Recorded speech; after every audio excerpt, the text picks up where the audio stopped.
अस्सलामुअलैकुम। तो आज की इस वीडियो में मैं आपको जिस मेडिसिन का रिव्यू करवाने जा रहा हूं वो मेडिसिन है ज़ी-टैक टैबलेट। यानी आज की इस वीडियो में मैं आपको ज़ी-टैक टैबलेट की इंफॉर्मेशन बताऊंगा, जिसमें इसके यूजेज होंगे, डोजेज होंगे, साइड इफ़ेक्ट्स होंगे और प्रिकॉशंस भी होंगी। तो सबसे पहले हम बात करते हैं इसके यूजेज की कि किन अलामात पर हम इसे यूज़ करते हैं। स्किन एलर्जी के लिए यूज़ होती है, यानी एलर्जी के मुख्तलिफ अलामात के लिए हम इसे इस्तेमाल में लाते हैं। और अगर आपकी नाक बहती हो तब भी हम इसी ज़ी-टैक टैबलेट को यूज़ करते हैं। छींकें आती हो और साथ ही साथ आपको बहुत ज़्यादा खुजली भी होती हो तो तब भी हम इसी टैबलेट को अपने इस्तेमाल में लाते हैं। और आपकी आंखों में पानी आता हो तब भी हम इसी ही टैबलेट को यूज़ करते हैं। तो अब हम बात करते हैं इसके डोजेज की। प्लीज़ आप इस मेडिसिन को अपने डॉक्टर के मशवरे से यूज़ करें।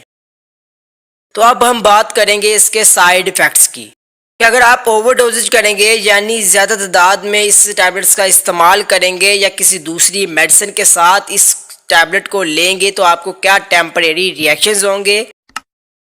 तो सबसे पहले आपको गनूदगी हो सकती है, आपके पेट में दर्द हो सकता है और आपको बहुत ज़्यादा थकावट महसूस हो सकती है और आपका मुंह खुश्क भी हो सकता है।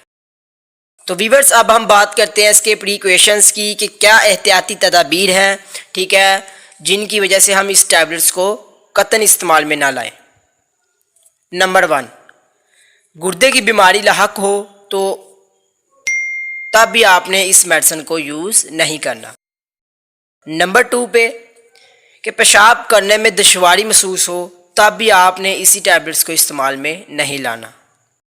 और नंबर 3 पे जिगर की बीमारी हो तो तब भी आपने इसे इस्तेमाल में नहीं लाना, यानी कि कतई आपने इस टैबलेट्स को इस्तेमाल नहीं करना। तो व्यूअर्स, आज की इस वीडियो में मैंने आपको ज़ी-टैक टैबलेट की इन्फॉर्मेशन बता दी है। अगर आपको ये वीडियो अच्छी लगे तो वीडियो को लाइक करें, कमेंट्स में ज़रूर बताएं और मेडिकल इन्फॉर्मेशन चैनल को सब्सक्राइब करें और बेल आइकन को लाजमी प्रेस करें ताकि आपको इसकी न्यू वीडियो बखूबी आसानी से मिलती रहे। तो मिलेंगे नेक्स्ट वीडियो में न्यू मेडिसिन के साथ, तब तक के लिए मुझे इजाज़त दें। अल्लाह हाफिज़।